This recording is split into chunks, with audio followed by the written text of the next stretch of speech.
Shalom. First and foremost, I want to give all praises, honor, and glory to Yahweh, Bahashem, Yahweh Shai, Bahashem, Ruach HaKodash, Yahweh, honor to the apostles and elders of Great Millstone. Peace, love, salutations, and blessings to the house of David, which is the elect. And, just got some interesting news that I wanted to touch on real quick through the Spirit. See this on the screen coming from Dabu 7. It says, they are here. Quote, Trump has a pre-written speech to address discovery of aliens. Prepare for deception. Okay, and, I'm not going to really play what he says because he goes into fallen ones and, aliens that already, are here, that have been working behind the scenes with, the elites of this world. But, the interesting thing is that this woman right here, which is Trump's daughter-in-law, is the one who said that Trump has a pre-written speech. So I have this article coming from, originally from Independent UK, but this is coming from Yahoo News. So it's a, credible source, which, as it says here, Laura Trump reveals president has speech pre-written to announce discovery of alien life after Obama claim. Now, I seen that earlier this week where Obama was doing an interview, and it says here, Obama confirms alien conspiracy is true during podcast appearance. Now, the question would be, why are now these, high official ranking individuals like Obama, right, ex-president of the United States, and then Trump's daughter-in-law, which, would be a certain level of an insider, why would they, be speaking so candidly and openly about so-called alien life, which we know, right, is not actually, little green men. All right, this is a part of the deception, all right, that these devils, are attempting to, put, over the earth, right, as the scripture says about the covering cast, right, covering cast. I believe that's in either Isaiah or Jeremiah. Isaiah 25 verse 7 says, and he will destroy in this mountain the face of the covering cast over all people, and the veil that is spread over all nations, right? Because Esau, what they like to do is, throw diversions, throw, deceptions out. His whole system is set up on, misinformation and disinformation, all right? And he has the nerve to say that the truth, is misinformation, all right? But really, as Yahweh Shai said, that, this man, right, the man of sin is a liar, all right, and the father of it, right, because there is no truth in him. See, so even when he comes out and speaks about, certain things that to the, to the common folk, right, would think when they hear this, they would think of, Predator, right? That's why he has this this figure, right? And this is like Hollywood, okay? This is Hollywood. This is Esau's, really his attempt to mock, right, the angels, right, and the heavenly host. You see, because there have been already pilots, people that have come out and say that they, have seen the entities that are in these ships, these UFOs, so-called UFOs that they've seen, right? And you had that one individual, I forgot exactly what he was, but or what his title was, but he said, that he saw what appeared to be black men, tall black men, right, that came out of these ships. And let me see if I can find some information on that. They have a picture of it. There is one image in there that shows black people getting off. So people with dark skin getting off. Not dark, black. Black skin. Black. Yeah. Were they tall? Yes. Very tall? Yeah. How tall? No, we got out the doorway. I don't know how high that is, but Well, what? safe. 7 feet would be probably conservative, isn't it? Huge cigar-shaped ship appeared over the airport base. These cigar-shaped ships were over a mile in length. One of them landed on the airport landing strip area. the back of this craft opened up, and several hundred young men with huge, heavy weapons came out of two sides of the ship and formed a protection line around the ship. And the people at that Air Force base, the commander, had a meeting with the individuals that were aboard this ship. And this particular race that landed those ships and that are seen in these huge cigar-shaped ships, they are a black race. They look like African Americans. They were about 6'4", 6'5", huge weapons. And if you've ever seen a race of people that were conquerors, that had never been conquered, they've got this look about them of arrogance. That's exactly what these extraterrestrials had, and they informed these people at this American Air Force base that not only were they from a militaristic society, but they had control a large portion of the galaxy that we live. But you've had a bunch of, as it says, House committee holdings on UFO hearings, right?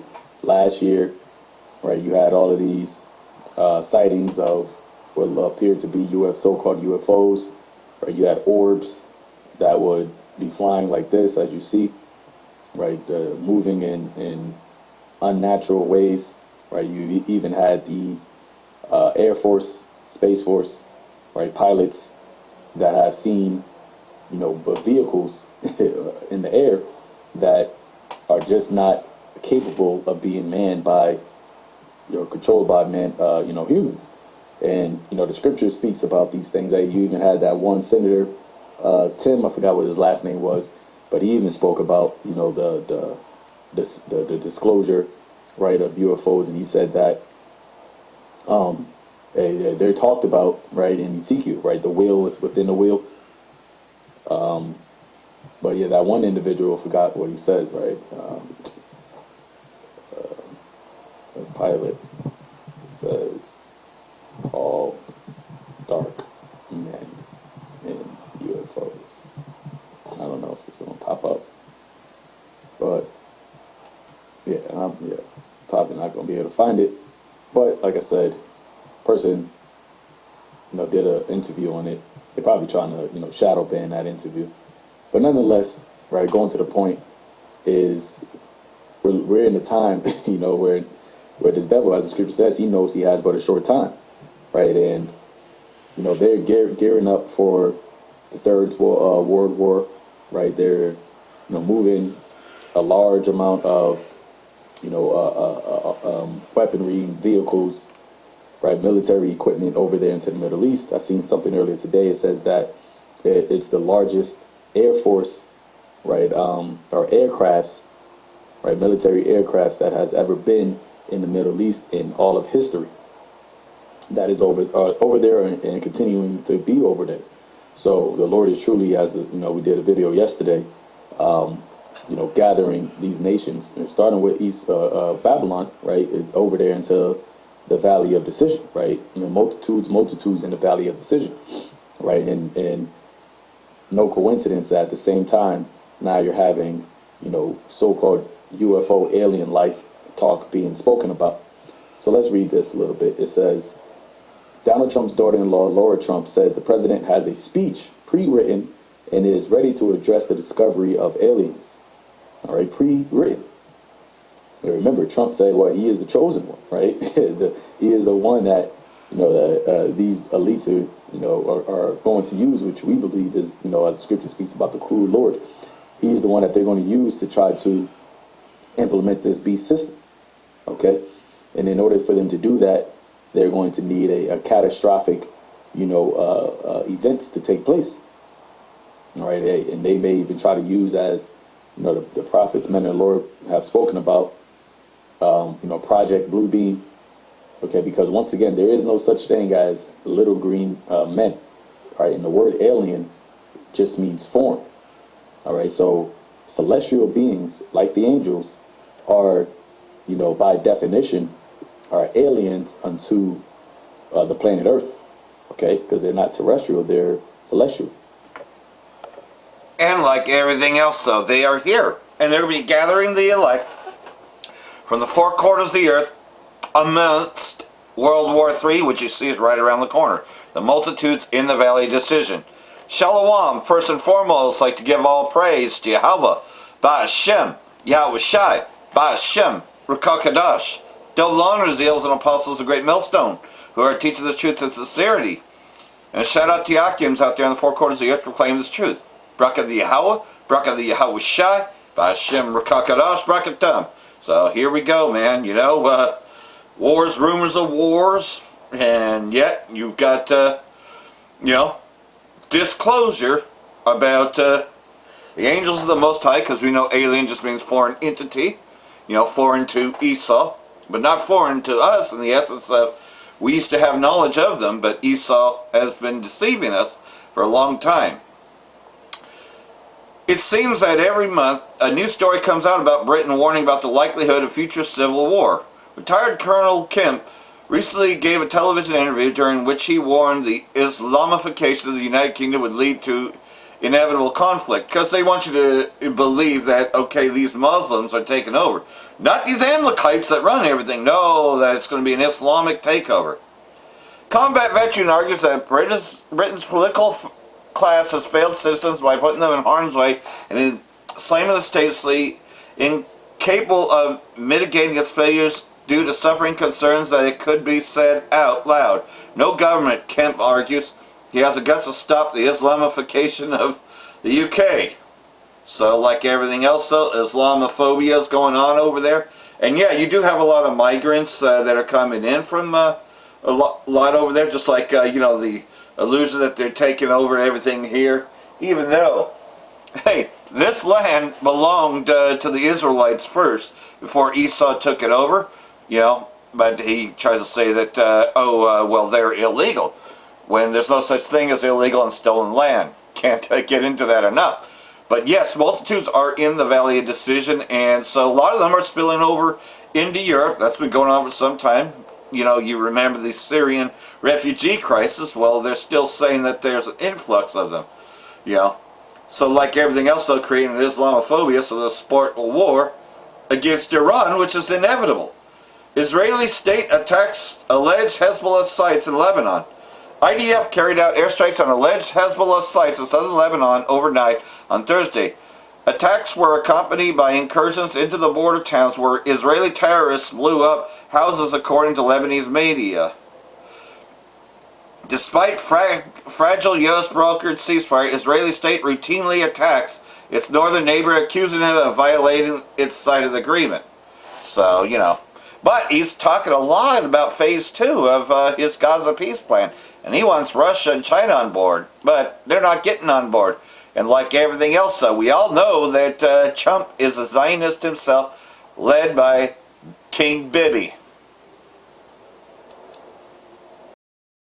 So either way, he's getting into this, filling in for Stu Peters.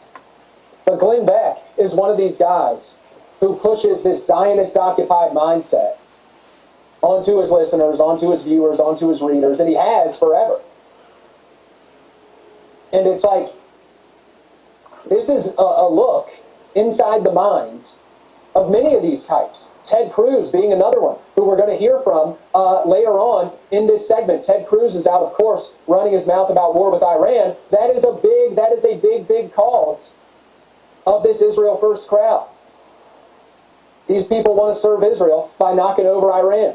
And look, that's really where we're going to go with this segment. We mentioned earlier on in the broadcast, the United States, of course, we discussed it last night as well, is on the cusp of war with Iran, closer now than really at any point. And I don't mean an intervention like during the so-called 12-day war. I don't mean some kind of strike on the side of a mountain somewhere where the bombs don't even explode and Iran gets them and they reverse engineer our technology. Nothing like that. I mean like a full-scale war, like the United States sends Americans to die in Iran on behalf of Israel. Because again, the American people aren't the ones asking for this war. But the Trump administration is pushing forward. They've got 2 carrier strike groups in the Middle East. They're sending the Gerald Ford to catch up with the Abraham Lincoln. They're going to have a huge proportion of America's entire naval fleet in that part of the world, in the Middle East. right there for Iran. And it's also a perfect situation for a false flag, for a Gulf of Tonkin incident, for a Pearl Harbor incident, that you then use to juice the American people up and psyop them into going to war with Iran and into actually going along with it. Because when you run a false flag, if you get enough of the population to buy into it, then all of a sudden it's no longer Israel's war, it's America's war. At least in the minds of those who buy it, of those who go along with it.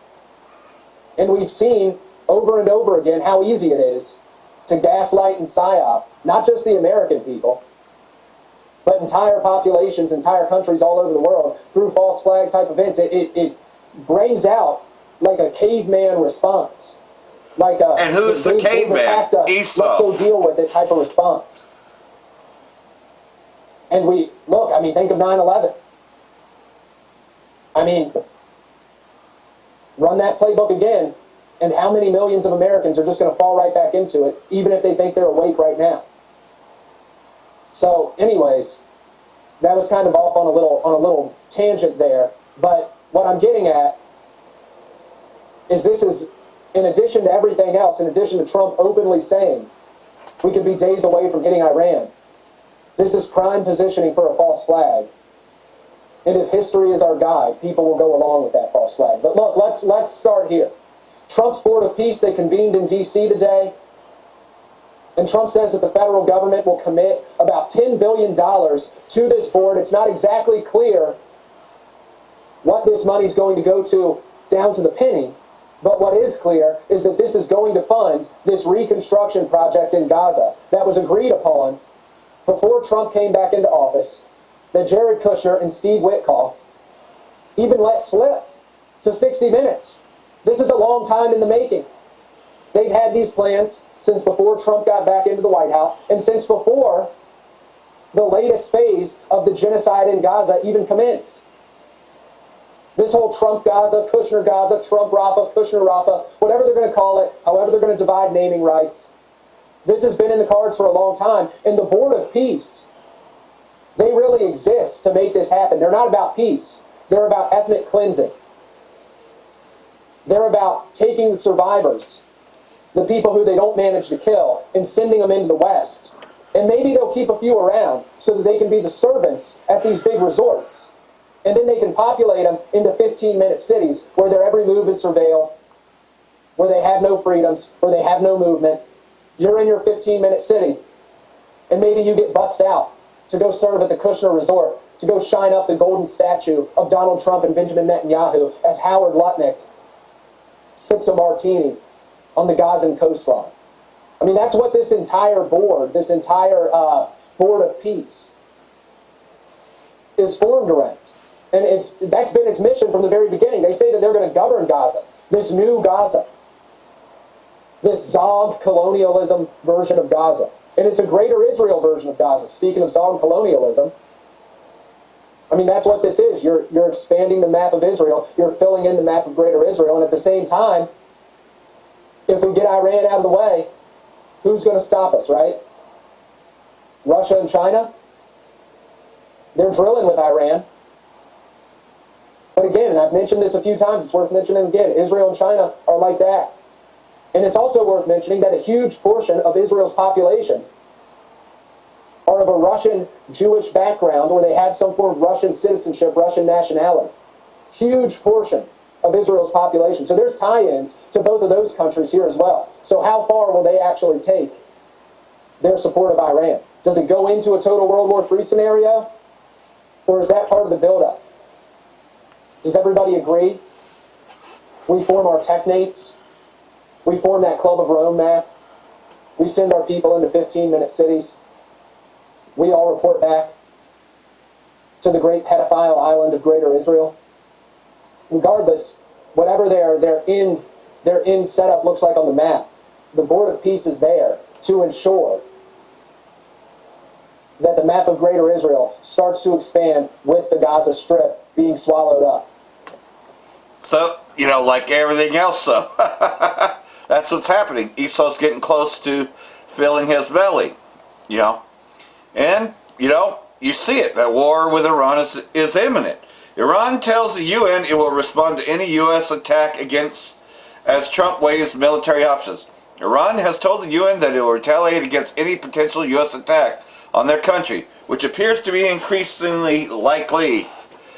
So like everything else, one of the articles said within 48 hours. I don't know if it's going to be that soon, but they're going in on it, Iran's ambassador to the UN sent a letter to Secretary General Guterres warning that Iran will retaliate in any case of U.S. attack on their country. Avani said that Tehran neither seeks tension nor war and will not initiate any war, but in the event of an attack, it will consider all bases, facilities, and assets of the hostile force in the region as legitimate targets in the context of Iran's defense response. Avani further asserted that threats by U.S. President Trump about the potential use of Diego Garcia base in the ocean and the Fairford base in the United Kingdom could be dismissed as mere rhetoric, calling them violations of the UN Charter. Meanwhile, Trump appears to be weighing in on an initial limited military strike against Iran as an attempt to pressure Tehran into accepting his demands. So, like everything else, he believes by intimidating that this is going to make them comply.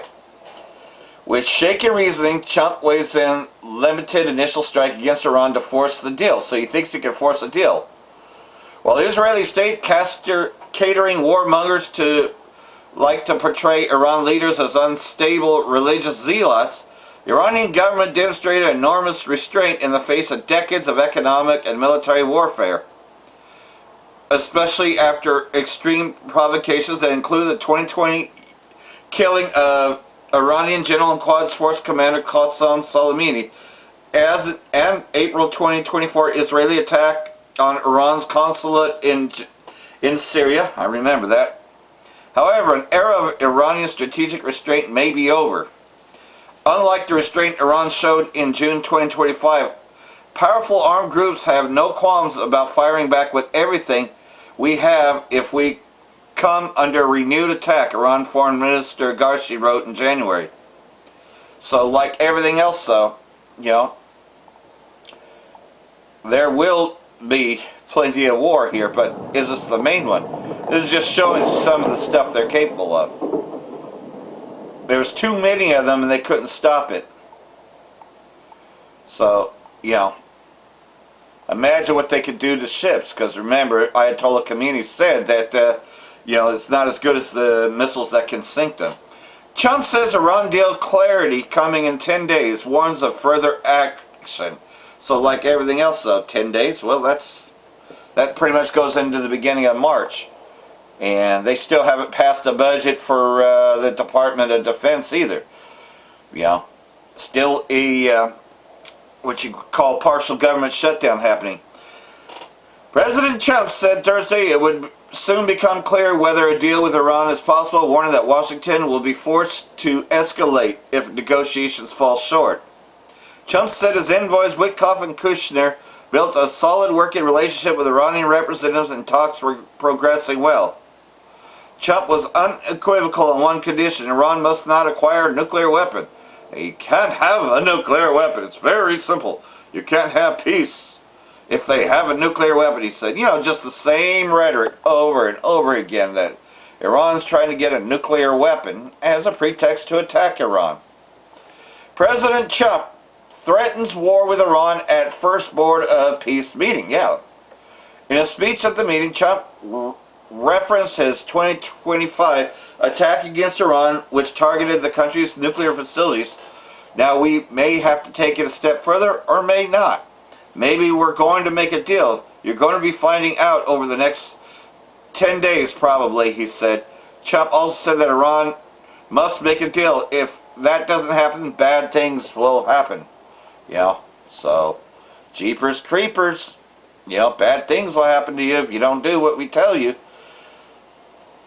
Draft U.S.-Saudi nuclear deal includes uranium enrichment.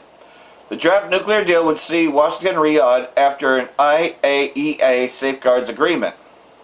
Saudi Arabia could be granted uranium enrichment capabilities as part of a proposal nuclear agreement between Riyadh and D.C., according to a congressional document. So they can have enriched uranium, but Iran can't. You see the double standard there. UK blocking the US from using its military bases to attack Iran. US President Trump is frustrated with the UK over its reluctance to allow DC to use its military bases for the terror attack against Iran. On Thursday, Trump set a 10-day deadline for Tehran to reach a nuclear deal with DC, saying bad things will happen. If the Iranians fail to do so, the warning came amid reports of the U.S. deploying 2 aircraft carrier strike groups and continuing its military buildup. So, like everything else, though, UK is saying you will not be able to use our bases.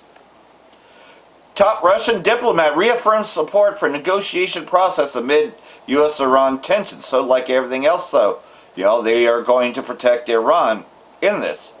Russian Foreign Minister Sergei Lavrov on Friday reaffirmed support for the negotiation process between D.C. and Tehran amid escalating regional tensions.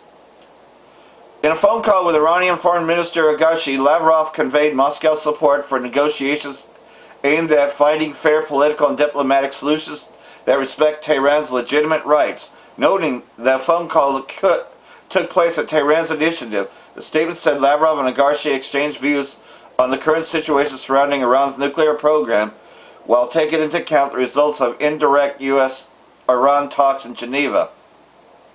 The U.S. and Iran concluded a second round of indirect negotiations mediated by Oman on Tuesday, with both sides acknowledging progress amid growing military buildup in the region. So, like everything else, though, you can see that they're preparing for war.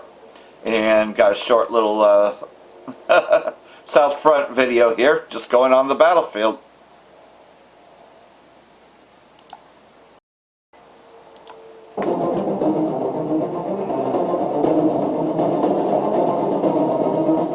Iran is actively preparing for an attack by the United States and Israel, despite reports of some progress in nuclear talks.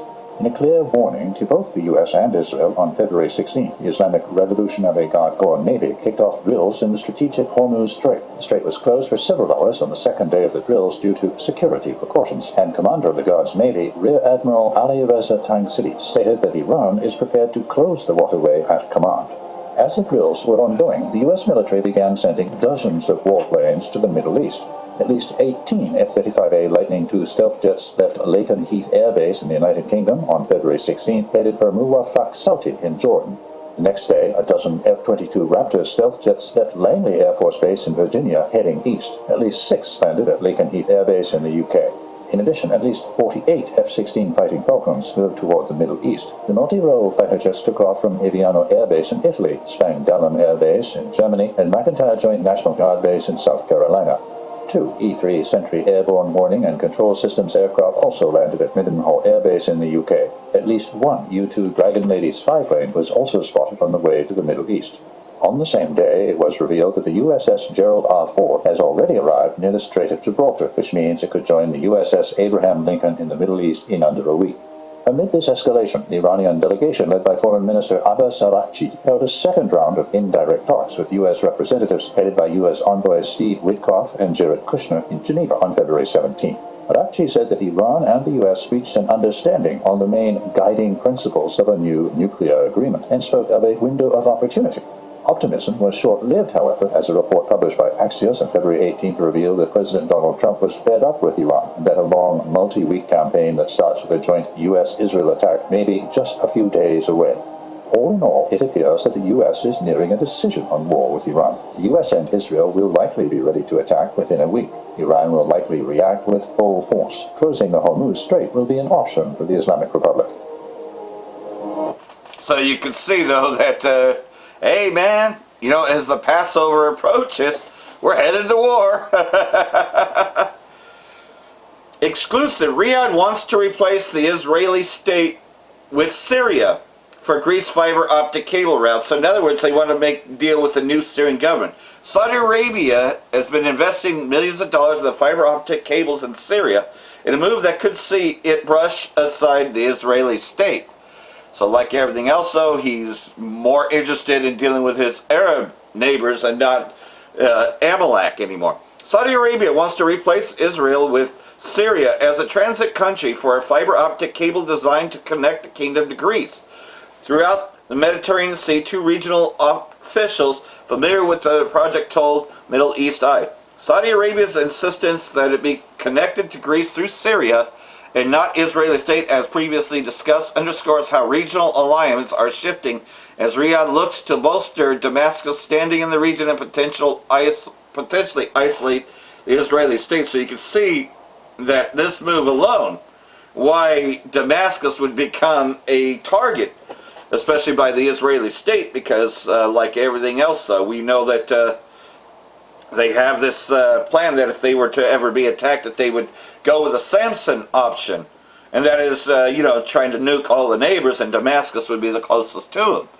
It's one scenario as many, but nonetheless, though, it's another move that is happening, and like everything else, though, I do have Apostle Tahar's video in its completeness. We'll play at least 20 minutes of it. It's also on Prophecy 144 channel on BitChute, as they copy and paste a lot of videos like I do.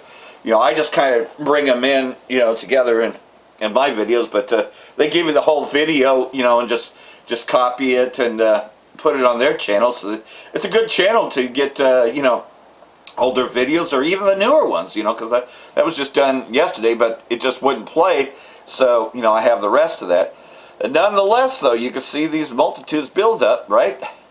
As it tells you here now, is this the war? No, something else has to come to play first, but it just goes to show that they are gathering those armies in that area.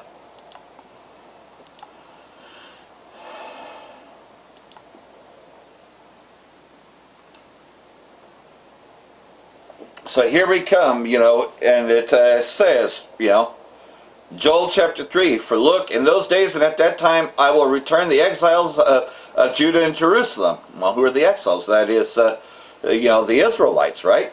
Then I will gather all the nations and bring them down into the valley of Jehoshaphat, and I will enter into judgment against them concerning my people Israel, and who are my inheritance, and whom they scattered among the nations that partitioned my land, which we're talking about all the nations that were guilty of it, especially Amalek. All the stuff that's coming out about Epstein, and they're still doing it to this day.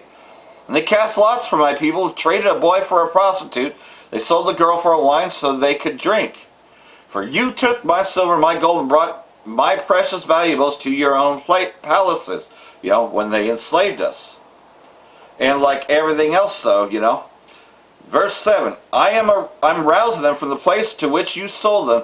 I will repay you for what you have done. I will sell your sons and daughters to the people of Judah. They will sell them to the Sabians, a nation far away indeed. The Most High has spoken. So, like everything else, so Esau is about to get a taste of what we went through.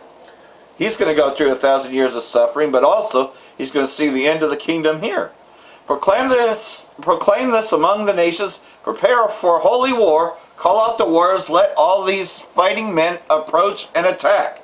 And that's what they're getting ready for. They're getting ready to defend Iran and to attack the Israeli state and to destroy the Zionists forever. Beat your plowshares into swords and your pruning hooks into spears. Let the weak say, I too am a warrior. Lend your aid and come. And that's talking about Russia. And all of you surrounding nations, and gather yourselves to that place. Bring down, O Lord, your warriors, Let the nations be roused, and let them come up to the valley of Jehoshaphat, for there I will sit in judgment on all the surrounding nations. So, that's what's about to take place, and we're going to see glimpses of it before the final war, But I believe that, it may not even be a false flag, but, could be. But I'm thinking that they'll deliberately get those ships sunk just so people will support a full-blown war against there. Yeah, a lot of ships are going to get sunk very soon. So hopefully this has been edifying. I'm going to go into Apostle Tahar's video for a little bit and close us out, And you can catch that on Prophecy 144 channel as he gets a lot of these. But many nations will come against Babylon and completely destroy it. So hopefully this has all been edifying. Braka the Yahweh, Braka the Yahweh Shai, Ba'ashem Rakakadash, Wa Abal Babal. Brakathum, Jehovah Lek. Shalom, you want to praise Yahweh, Bashem, Shai, Bashem, Kakadash, Shalom to the only 44,000 listening, but take shalom to you all. I'm going to entitle this video, Many Nations Shall Come Against Babylon and Completely Destroy It. So, I don't have anything really set up. I mean, I set up the Apocrypha. I went to the GNT. I was going to go through 2nd Ezra 15, verse 30, maybe a couple of verses above that. Also in the King James version of the Apocrypha, 2nd Ezra chapter 15. Give me a second, let me just do this.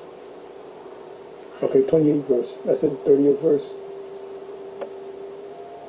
This is taking place right now as we speak. 2nd Ezra chapter 15 and 2nd Ezra chapter 16. And then after that, go back to the 13th chapter. So this destruction could take place sometime at the end of this year, the beginning of next year. Let's hope. But things are moving quick, and Nero's making things move quick. I don't know if you heard that the Prince Andrew got arrested in England, which shows you that the law is not necessarily slack in England, but here in America, the law is slack. The only person that got arrested, I guess famous person, was this guy Prince Andrew, which he's the younger brother of the King of England. And he got a statement from the King Charles, and he said, let nature, let the Lord take its course. So he's not condemning what they're doing. He's like for it. Meanwhile, you know, here in the States, they're not going to arrest Nero. So the world sees that. See, everything that you do, the world sees it. The world sees. Nero made a statement when he first ran. He said, I can shoot somebody on Fifth Avenue and get away with it. Well, guess what? He did things far worse than shooting somebody. He raped little girls, according to the Epstein files. He raped girls and probably hurt them too. He punched them. He's a sick man, a sick individual. But he's fulfilling prophecy. He's going to lead the world into this war. And they don't even know that they're fulfilling Bible prophecy. There's one news article, I'm not going to look for it, it was on my other computer. And give me a second, let me get rid of this.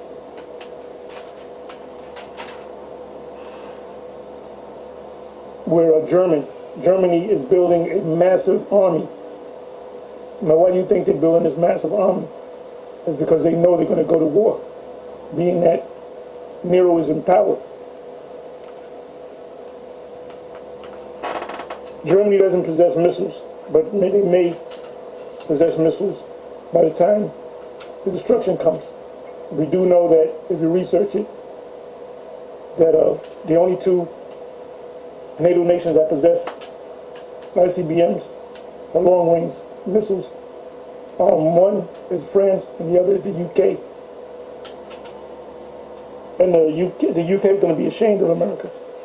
That's what they're talking about. If they arrested the Prince Andrew, shouldn't others be arrested? Shouldn't it be mass arrest of elite people, government people, super rich people, CEOs of corporations, including presidents, politicians? Shouldn't it be a mass arrest? Because the files are out there. They said Nero's name was on there. At first they said 35,000, now they say it's 1 million. And he's saying, I never went down there, I don't know this guy. Oh, who's Epstein? Why we keep talking about it? He wants it to go away. And the whole world sees that he's guilty. He looks guilty.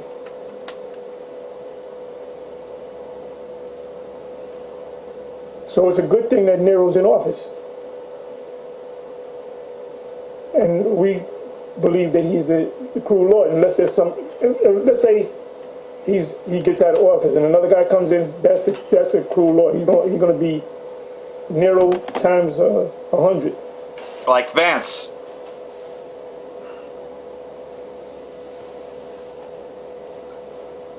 Nero 100x.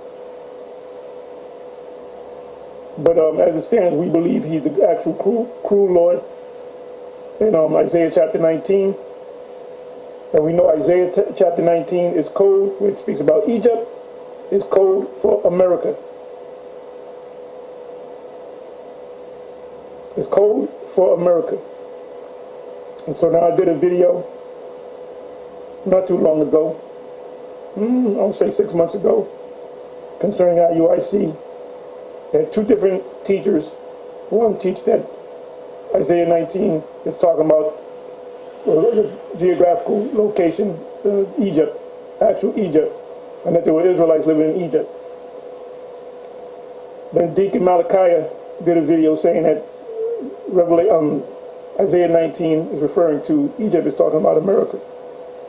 Now, why do they have two different ways they break it down? I believe Bishop Nate taught them that this is not America. And maybe you can catch them saying it, that it is. Because if they say that, and we all know in GMS that the prophecies are written in code. When it says Assyria, depending on the scripture that you go in, especially if it's a prophetic scripture, we know it's talking about America. If it says Egypt, we know it's America. If it says Babylon, definitely we know that it's America. If it says Nineveh, we know that it's America. Nahum 3. Babylon is Isaiah 13 and Isaiah 14 and all of them, Jeremiah's. Edom. Isaiah 34 speaks about Edom. It mentions Idumea. And Idumea is a place and it's a people. So you take the pieces of the puzzle and put it together, you got the big picture. And the big picture is Babylon the Great, which is the U.S., America, will be utterly destroyed by fire. That's the lake of fire that John saw. I'm preaching to the choir. So anyway, let me just go ahead and play this. This is put up by Joe Salente. And I'm going to play this. This is fair use, fair use, fair use. I don't make money off of this. This is just for criticism and analysis under a 1976 Fair Use Act. It says, get set for a war with Iran, brought to you by Marandi warns about risks of Trump. And I guess that's war. Let me do this. This doesn't come up. Let me do it this way. Get set for a war with Iran, brought to Marandi warns about risk of Trump war with Iran, because he says that other Arab nations are going to join Iran. Iran, by the way, are not Arabs. They're not Ishmaelites. They're Persians, the ancient Persians, which are the Elamites. Iran doesn't even, their religion is, for the most part, I believe they only have one official religion, which is Islam, but they don't speak Arabic. They speak a language called Farsi. You have the people of Afghanistan, which are also Elamites, and they speak a language, the language is Pashtun. So you got those Arabs that Esau labeled them as all Arabs. They're not Arabs. But Arab means mixed. See, Esau looks at an Iranian, oh, you just an Arab. No. That's like calling a Dominican person Puerto Rican. They're going to say, no, I'm not Puerto Rican, I'm Dominican.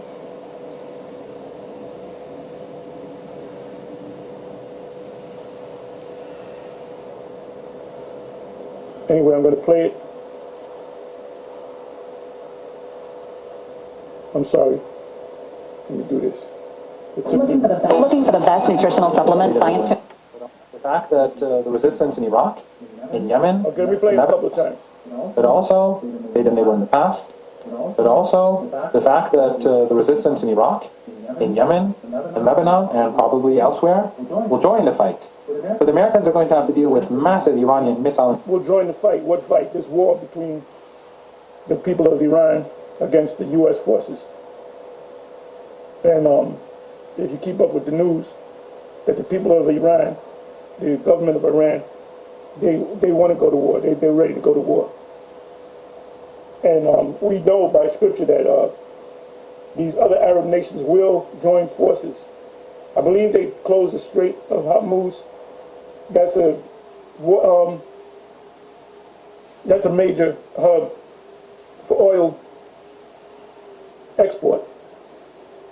So if this war kicks off, the gas prices will go up dramatically. You might be seeing $5-6 a gallon gas, and it's going to cause U.S. citizens to be even more angrier at this man Nero. You know, the only I see the red hats. They're slowly coming against him. The people that put him in office, supposedly, because I believe all of these elections are rigged. Yeah, I did too. They're slowly waking up because they're feeling the effect. Life hasn't gotten better for the red hats. For to make America great again. And he's making America great for himself, for him and his super rich billionaire buddies, which they don't need the money. He's setting up a system where it's going to be the super rich, the super elite, and the dirt poor. And you red hats are going to be part of that dirt poor. Remember, you put him in office, supposedly. So let's go, let me bring this back. But now there's camps out there, major camps, IUIC, ISUBK, and other camps, pop-up camps that yeah, man, the Most High gonna come. He might come 2 weeks from now or a month from now. No, he's not coming anytime soon because the mark of the beast. You know us, we got to bring in the mark of the beast. The prophecy of the mark of the beast has to come to pass. And if your leaders tell you to go ahead and take it, and you take it, they might not even take it. They might take it, they might not take it. If they tell you to take it and you take it, you're done. You're done. You're going to die. You're going to eat a missile. You're going to eat a warhead. You're going to die here in America by fire. And that's punishment for Esau and the other nations. But millions of Israelites will die here in America because you took the chip. And then you're going to die any damn way. But when the chip comes, that seals the deal. This is why we're always talking about it. We're always putting up videos on the MOTB to ad nauseum. Look that term up. Because when it comes to pass, then you're going to know GMS was right. They must be the prophets. Let me go follow GMS. Like I said, it all comes down to your leaders. If Bishop Nate says, take it, he sold out. He definitely sold out because he knows that the mark of the beast is a chip. He knows that we're breaking it down the right way. So therefore, he knows that he's breaking it down the wrong way. But keep changing the doctrine. You're being indecisive. And people in your congregation have to see it. You can't be that fucking stupid. ISUPK, their IQ is a little bit lower.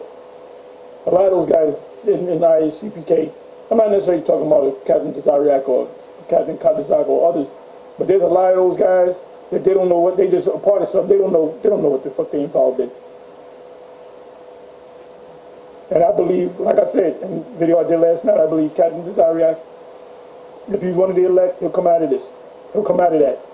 Him and Captain Kadazak, they'll come out. You can't tell Captain Zari, you can't look me in the eye and tell me that's not the mark of the beast. That's not the microchip. You cannot look me in the eye and tell me that. I guarantee you look me in the eye, you're gonna be looking away. Because I believe you know. And Bishop Nate definitely knows. Yabasab don't know what the fuck's going on. So it comes out, you know me, I keep bringing up the chip. You know, when you talk about end time prophecy, you gotta bring the chip up in there. A lot of you Jake women, you're gonna take that. That's gonna be the trend. You're gonna take that chip, and we're gonna watch you take that chip, and we're gonna know that you're marked for death. Like I said, we can be in the kingdom of heaven at the end of 2026, the beginning of 2027. Hopefully, everything's moving fast. I use this new little statement: you miss a day, you miss a lot. Anyway, let me go ahead and let this play. Then I'm gonna read you the two versions of. 2nd Ezra, chapter 15. were in the past, but also the fact that the resistance in Iraq, in Yemen, in Lebanon, and probably elsewhere will join the fight. So the Americans are going I said Yemen, Iraq, these are Arab nations. These we'll go back to, let's say, Ishmael. And also some of the other sons of Abraham. Remember, he had 8 sons altogether. The chosen line went through his second-born son, Isaac. The firstborn son by Hagar, which is his son, but he wasn't a promise. That's in Genesis chapter 17. That the Lord did bless. The Lord blessed Ishmael and his mother, and he said, "You will be blessed too. 12 sons shall come out of Ishmael." So they were blessed, but they were not. But the choosing or the main blessing goes to Isaac. That was that line. We call it the fathers of the promise: Abraham, Isaac, and Jacob. Not Abraham, Ishmael. Not Abraham, Isaac, and Esau, but Abraham, Isaac, and Jacob. So Esau, you Edomites, which are so-called Europeans, you close. You were close. You can say that you were a Shemite. You can say that you were Hebrew, but not close enough. The only people that's going to be saved in the kingdom, that's going to be on top of the other nations, are the sons that came out of Abraham, that line of Abraham, Isaac, and Jacob. I'm singing to the choir. I'm preaching to the choir. to have to deal with massive Iranian missile and drone capabilities across the Persian Gulf and the Indian Ocean. If you've been keeping up with the news, ever since this threat from Nero, China's been delivering things to Iran in the form of weapons. Russia and China are two major allies. They're part of the BRICS nations.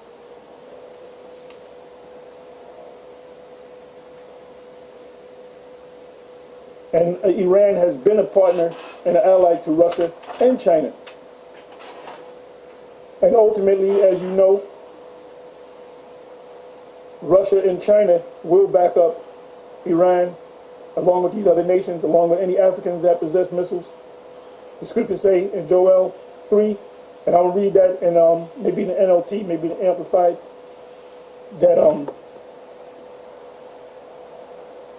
let the weak say I'm strong. The great equalizer of the missile system, the ICBM, Intercontinental Ballistic Missile System.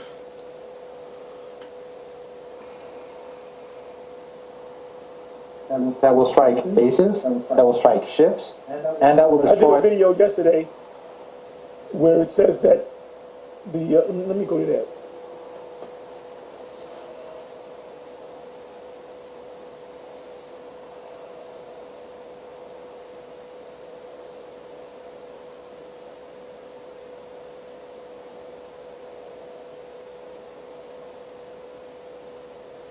Let me do it this way.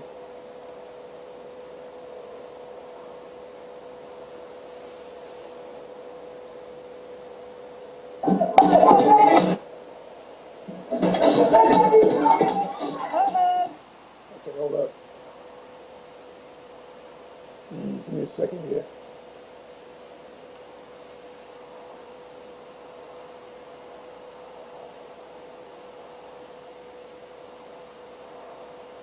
Give me a second, y'all. Give me a second.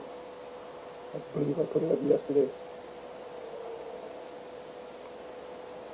And I'm going to get into them precepts, don't worry. I'm going to get into the Apocrypha in a minute.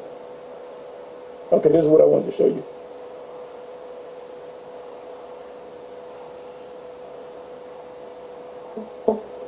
So let's read it again. Okay, so, yeah, I was watching this video. What is this guy? The Snyder Report.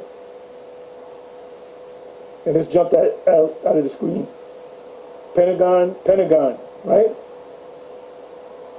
Warns future wars may hit U.S. soil. So the attack is going to be, we're going to hit America now. And once this war kicks off, Iran is going to, one of the secondary targets they're going to hit is Israel. Israel's going to feel it, man. If this becomes a full-scale war at this time, right now, or they sit down and have talks. And the reason why Nero's doing this so he can distract from the Epstein files. But it's already out there. People notice that this war is clearly a distraction. It says Pentagon warns future wars may hit U.S. soil as direct military threats grow. New national defense strategy elevates homeland defense above all other missions. So they're saying, you know, these other nations, these poor nations possess intercontinental ballistic missiles, so they're equal to us. Let me come back over here. Let me start again, I'm sorry.